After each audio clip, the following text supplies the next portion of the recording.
How to block users on Discord Mobile.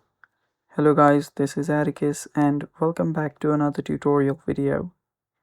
In today's video, I'm going to teach you how you can block a user on Discord Mobile. So before we begin, if you guys are new to our channel, head down below and hit the subscribe button so you don't miss out on our future videos. Now let's begin. First, open up a Discord. After you open up your Discord, make sure you're logged into your account as well.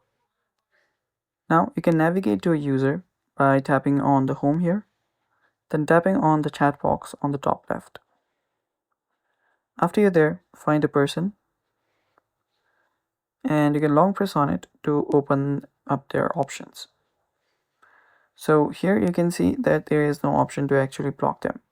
So if you open up the chat here what you can do is tap on the profile picture on the top.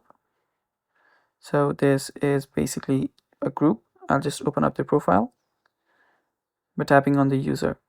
Now tap on the top right option that says 3 dots, and there you'll find the block option. Then tap on the block option and then block the account.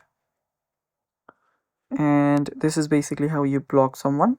Now again, it's really simple to unblock as well. The process is exactly same. All you have to do is press on the unlock button. And that's it for today's video. Thanks for watching. Stay tuned for more upcoming videos. Bye bye and take care.